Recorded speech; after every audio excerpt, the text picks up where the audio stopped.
एक खुफिया और 2 एलानिया, कुल मिला के सुहेल अफरीदी की आला हुकूमती शख्सियात से 3 मुलाकातें हो चुकी हैं। क्या इमरान खान से मुलाकात के लिए कोई राह हमवार होगी या नहीं, जानते हैं इस व्लॉग में।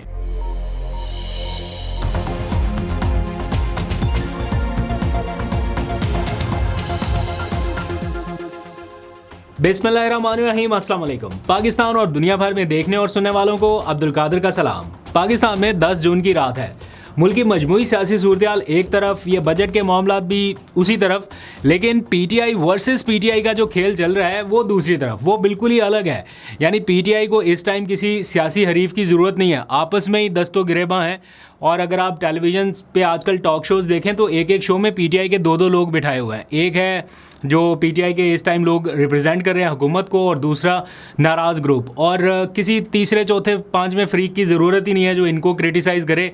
दोनों आपस में एक दूसरे को लगे हुए हैं और कोई पार्टी डिसिप्लिन की खिलाफ वर्जी नहीं, कोई कुछ नहीं, बस लीडरलेस पार्टी चल रही है। हर कोई समझता है कि जनाब मैं लीडर हूँ इस टाइम, और जो मैं कह रहा हूँ वो ज़्यादा मोतबर बात है या वो ज़्यादा दुरुस्त बात है। कोई शोकाज नोटिस नहीं है, कोई पार्टी डिसिप्लिन वाला इशू नहीं है। अब तक कितने लोग सामने आ चुके हैं और कौन कौन आ रहा है, इसके ऊपर ज़रा तफसील से बात करते हैं। कुछ खतूत लिखे जा रहे हैं पार्टी चेयरमैन को कि जनाब हमारे ये तहफ़्फ़ुज़ात दूर करें वरना बजट में सपोर्ट नहीं करेंगे। अगर नहीं करेंगे तो उसके कॉन्सिक्वेंसेस क्या होंगे, उसके ऊपर आगे चल के बात करते हैं। और बैरिस्टर गौहर अब क्या करने जा रहे हैं, आज उन्होंने इस बारे में भी बता दिया। आइंदा 48 घंटों के अंदर अंदर इस हवाले से भी कोई पेशरफ्त का इम्कान है। लेकिन आज की एक और बड़ी जो हाईलाइट है, पहले उसके ऊपर बात कर लेते हैं, वो है वज़ीर आज़म हाउस। आज ख़बरों का मरकज़ बना रहा। सुबह से हमारी DSNG वैन्स वहाँ पे प्लेस थी, क्योंकि आज एक बहुत अहम इजलास होने जा रहा था बजट से पहले, कौमी इक़्तिसादी कौंसिल का, और उसके लिए सूबों के वज़रा आला को भी बुलाया गया था। मरियम नवाज़ तो नहीं आई, लेकिन ये इजलास इसलिए इम्पॉर्टेंट हो जाता है हर बार क्योंकि इसमें ये देखना होता है कि खैबर पख्तूनख्वा से नुमाइंदगी होती है या नहीं। अगर होती है तो कौन आता है, क्या वज़ीर आला ख़ुद आते हैं या चीफ़ सेक्रेटरी आते हैं या सिर्फ वज़ीर ख़जाना आके चले जाते हैं। तो आज के इस इजलास में ये तीनों शख्सियात मौजूद थीं। पिछले कुछ दिनों में ये दावे किए जा रहे थे कि अगर मुलाकात नहीं हुई इमरान खान से तो हम ऐसे इजलासों में शिरकत नहीं करेंगे, वफाकी हुकूमत से ताउन नहीं करेंगे। लेकिन वो बातें महज बातों की हद तक ही हैं। सबको मालूम है और रिकॉर्ड का हिस्सा है कि खैबर पख्तूनख्वा की सूबाई हुकूमत वफाक के साथ जो आइनी मामलात हैं या गवर्नेंस के इशूज़ हैं उनके ऊपर कोऑपरेट कर रही है और मुलाकातों का सिलसिला जारी है। तो आज भी सुहेल अफरीदी इस मुलाकात में मौजूद थे। अभी तक उनकी कुल मिला के 3 अहम आला हुकूमती शख्सियात से मुलाकातें हो चुकी हैं, जिनमें एक खुफिया मुलाकात शामिल है। मोहसिन नकवी साहब से वो मिले, जिसका बाद में बहुत टाइम के बाद पता चलना शुरू हुआ।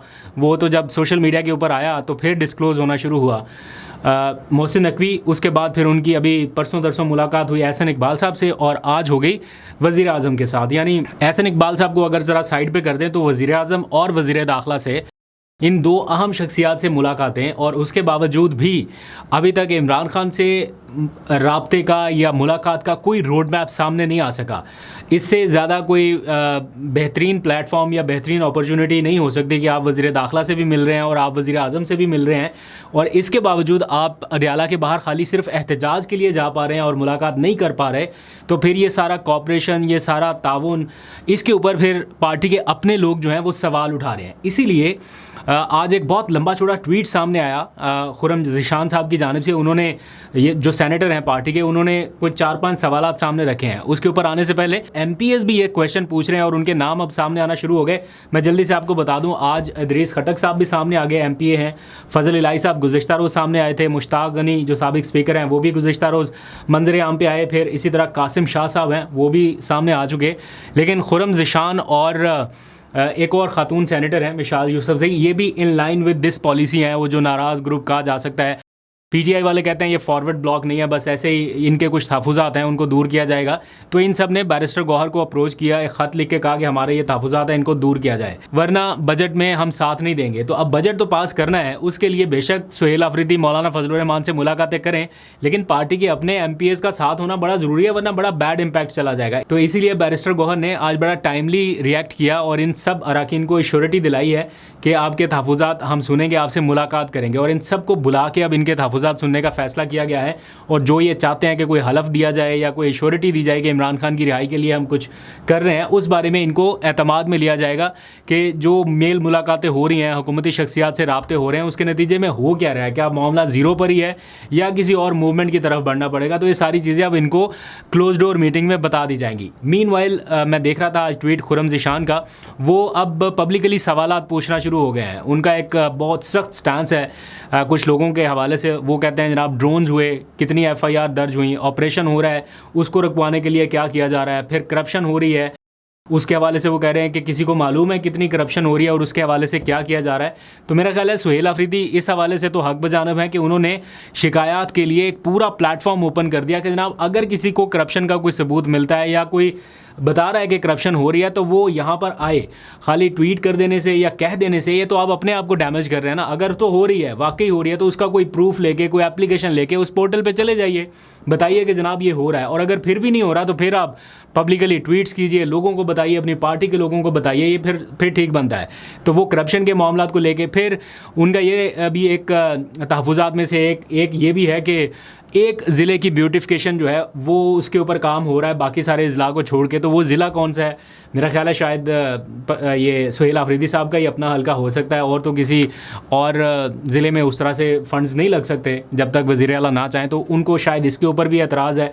फिर माइंस एंड मिनरल्स के हवाले से जो बिल रुका हुआ था उसके ऊपर उन्होंने क्वेश्चन उठाए हैं कि अब उसके ऊपर क्या हो रहा है, और इसी तरह गवर्नेंस के मामला। तो कुल मिला के एक भरपूर किस्म की चार्जशीट वो अपनी ही हुकूमत के ख़िलाफ़ सोशल मीडिया के ऊपर पेश कर रहे हैं, जो कि अगर इमरान खान साहब के नोटिस में आए तो वो इसको बिल्कुल अप्रिशिएट नहीं करेंगे। जितना मैं इमरान खान साहब को कवर कर चुका हूँ, जानता हूँ कि वो ऐसे मामलात को सोशल मीडिया के ऊपर हाईलाइट करने के बहुत सख्त खिलाफ थे। वो चाहते थे कि ऐसी कोई भी चीज़ हो वो पार्टी के अंदर डिसिप्लिन में रहते हुए डिस्कस की जाए, बल्कि वो ख़ुद भी पूछ लेते थे बहुत सारी चीज़ें।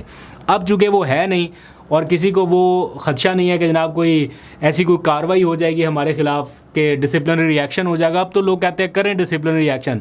जिसके खिलाफ डिसिप्लिनरी एक्शन होगा वो खुद को ज़्यादा महफूज समझेगा कि मेरे खिलाफ मेरी पार्टी है, दैट मीन्स कि मैं ज़्यादा महफूज हो गया हूँ अब। तो इस तरह की सिचुएशन है। बहरहाल ये PTI वर्सेस PTI एक सिलसिला चल रहा है, देखते हैं कि इसका एंड रिज़ल्ट कब होता है। ये तो होगी सुहेल अफरीदी के हवाले से बातचीत। थोड़ी सी बात करते हैं सुहेल वड़ाइच के कॉलम के हवाले से। उन्होंने आज एक कॉलम लिखा जो कि सोशल मीडिया पर धड़ाधड़ शेयर किया जा रहा है, क्योंकि उन्होंने अपने कॉलम में कुछ ऐसी बातें लिखी हैं जिससे ये तासुर मिल रहा है कि इस हुकूमत की कारकर्दगी जो है वो ऐसी नहीं है कि इसको बहुत लंबे अरसे तक के लिए चलाया जा सके। और उन्होंने जिस तरह से इस हुकूमत की कारकर्दगी के हवाले से बातें लिखी हैं तो वो लोगों को लग रहा है कि शायद बस ये कल परसों हुकूमत ख़त्म हो गई और बस इसका बोरिया बिस्तर लपेटा जा रहा है एंड दैट्स इट। तो इसलिए लोग बहुत शेयर कर लें। मैं जल्दी से आपको उनके कॉलम के कुछ लाइन्स पढ़ के बताता हूँ एंड दैन फिर इसके ऊपर ज़रा तबसरा भी करते हैं कि इसकी असल हकीकत क्या है। वो लिखते हैं कि भारी दिल के साथ लिख रहा हूँ कि अगरचे हुकूमत इस वक्त अपने उरूज के निस्फ़ नहार पर है, बज़ाहिर सब कुछ ठीक चल रहा है, मगर इस उरूज के बाद जुलाई से इसका ज़वाल की तरफ सफ़र शुरू हो जाएगा। ये तज्ज़िया है, ख़बर नहीं। और इस तज्ज़िये की बुनियाद ये है कि हुकूमतें 3 वजूहात की वजह से घर जाती हैं, मुक़तदरा, अदलिया या आपस के बड़े इख्तलाफात। तो वो कहते हैं कि इस वक्त मुक़तदरा और हुकूमत में कोई बड़ा इख्तलाफ नहीं है और अदलिया का भी कोई बड़ा मसला नहीं है। देखिए कितनी आसानी से वो कह रहे हैं कि अदलिया का तो कोई इशू है ही नहीं, और वाकई इस टाइम नहीं है। लेकिन साथ में वो लिखते हैं कि अंदरूनी लड़ाई भी कोई नहीं है इनकी। तो ये 3 इशूज़ जिनकी वजह से हुकूमतें जाती हैं, वो कह रहे हैं तीनों इशूज़ ही नहीं है। फिर वो लिखते हैं कि लेकिन हुकूमत के जाने की 2 और वजूहात भी होती हैं, सियासी और मुआशी। ये दोनों वजूहात मौजूदा हुकूमत के ज़वाल की बुनियादें खोद रही हैं। मौजूदा हुकूमत ने 3 साल में मईशत को मुस्तहकम तो किया, मगर मुआशी जमूद को तोड़ नहीं सकी। बदली हुई बैनुल-अक़वामी हमायत के बावजूद हुकूमत अभी तक मुआशी परवाज़ यानी टेक ऑफ शुरू ही नहीं कर सकी। वो लिखते हैं कि एक टॉप माहिर मईशत के मुताबिक इस बजट के बाद या तो हुकूमत को खुद को तब्दील करना पड़ेगा या फिर घर जाना पड़ेगा। Either it has to change or to go home. तो ये सारी डिटेल्स उन्होंने लिखी। आगे और भी बहुत सारा कुछ लिखा है जिसमें ऐसा लग रहा है कि वो पूरा एक मंजरनामा बयान कर रहे हैं कि जनाब ये हुकूमत अब गई कि कब गई। बल्कि आगे उन्होंने लिखा है कि किसे इल्म नहीं कि जब किसी हुकूमत या फ़र्द की निज़ाम के लिए अफादियत ख़त्म हो जाए तो फिर उसका जाना ठहर जाता है, सुबह गया या शाम। तो इस कॉलम को लेके बहुत सारे लोग इसको धड़ाधड़ शेयर कर रहे हैं कि सुहेल वड़ाइच साहब ने कॉलम लिखा है तो उनके पास कोई इन्फॉर्मेशन होगी। उन्होंने स्टार्ट में डिस्क्लेमर दे दिया कि ये ख़बर नहीं है, तज्ज़िया है। और टू बी ऑनेस्ट इस टाइम जो मामलात हैं हुकूमत के, वो हुकूमत के लिए तो बहुत ही आइडियल है। तो ऐसा नहीं लगता कि इस बजट के बाद हुकूमत बहुत जल्द जाने वाली है, तो पता नहीं क्या हो जाएगा। इसलिए जो लोग शेयर कर रहे हैं इस आस उम्मीद पे कि बहुत जल्द ख़त्म हो जाएगा सारा कुछ, ऐसा नहीं। अभी तो ये चलना है थोड़ा सा और फिर देखते हैं आगे चल के इसमें क्या तब्दीली आती है। मीनवाइल ये बात उनकी ठीक है कि जो मुआशी मामलात हैं वो बहुत ही मतलब ठीक है, एक जगह पे स्टेबिलिटी कहीं नज़र आती है कि स्टेबल हो गया, लेकिन वो जो दावे थे कि जनाब बहुत ऊपर तक जाएगा मामला और मुआशी टेक ऑफ हो जाएगा, वैसा कुछ नज़र नहीं आया। और उसकी रीसेंट एग्जांपल ये है कि पाकिस्तान ने हालिया दिनों में कर्ज़ों का रिकॉर्ड बनाया। मौजूदा हुकूमत ने इस हुकूमत में कर्ज़ों के हुजम का एक रिकॉर्ड बनाया। अब तक जो आज जंग अखबार में ख़बर छपी है उसमें बताया गया है कि 81,930 अरब रुपए का मजमूई कर्ज़ा पाकिस्तान के ऊपर चढ़ चुका है, जिसमें से इस हुकूमत ने ये पिछले 4 सालों में जो कर्ज़ा लिया है वो तो बेतहाशा है, और इस साल सिर्फ लिया जाने वाला कर्ज़ा तकरीबन 7,000 अरब रुपए के करीब है।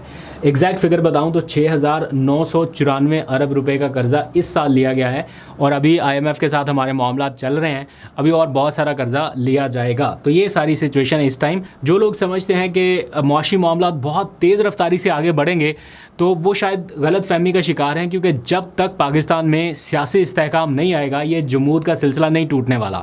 आप एक बड़े सियासी लीडर को जेल के अंदर रख के एक बड़ी सियासी पार्टी को बिल्कुल क्रश करके, या उसको वो क्या कहते हैं डिसमेंटल जैसा सारा सिलसिला चल रहा है, ये कंटिन्यू करके आप सरमायाकारों को वो मैसेज नहीं दे सकते जो एक आम हालात में दिया जा सकता है। तो इसलिए पाकिस्तान के अंदर सियासी इस्तेहकाम लाना पड़ेगा, उसके साथ ही मुआशी इस्तेहकाम मशरूत है, उसके साथ ही आएगा। ऐसा कोई दावा नहीं है कि जो कुछ भी करना है सिर्फ इमरान खान को ही करना है, लेकिन ये भी बात दुरुस्त है कि जब तक वो जेल में रहेंगे तब तक मुश्किलात बरकरार रहेंगी और उसको भुगतना हम आम पाकिस्तानियों को पड़ेगा। तो इसलिए वो जब जेल से बाहर निकलें, थोड़ी सियासी पोलराइजेशन कम हो, तभी मामलात को थोड़े स्मूथली आगे बढ़ सकते हैं। अभी धक्का तो लगाया जा रहा है लेकिन वो गाड़ी कहीं पर फंसी हुई है। दूसरी जानिब इमरान खान के केसेस को अगर देखें तो वो स्टैंड स्टिल पे हैं, बल्कि उल्टा कि उन्हें थोड़ी रिलैक्सेशन मिले उनके वकालतनामे। आज भी वकील जाके बेचारा अदालत के बाहर खड़ा रहा, अदालती हुक्म के बावजूद, अडयाला के बाहर खड़ा रहा, उसको वकालतनामे नहीं मिले, अभी तक नहीं मिले। आज भी वो ट्वीट करके बताता रहा कि मैं सुबह से शाम तक खड़ा हूँ, वकालतनामे नहीं मिल रहे कि हम केसेस को चैलेंज कर सके सुप्रीम कोर्ट। दूसरी जानिब कल मैंने आपको बताया था कि सुप्रीम कोर्ट में एक फ़ैसला आने वाला है इमरान खान के हवाले से। तो कल यानी 11 जून को ये फ़ैसला सुनाया जाएगा 10 अरब रुपए हर्जाने के हवाले से। जो हक़ के दिफ़ा उनका ख़त्म किया गया था, हक़ के जिरा या हक़ के दिफ़ा ख़त्म हुआ था, वो बहाल होगा या नहीं होगा, इस हवाले से कल सुप्रीम कोर्ट वर्डिक्ट जारी करेगी। तो इस हवाले से आपको अपडेट करते रहेंगे।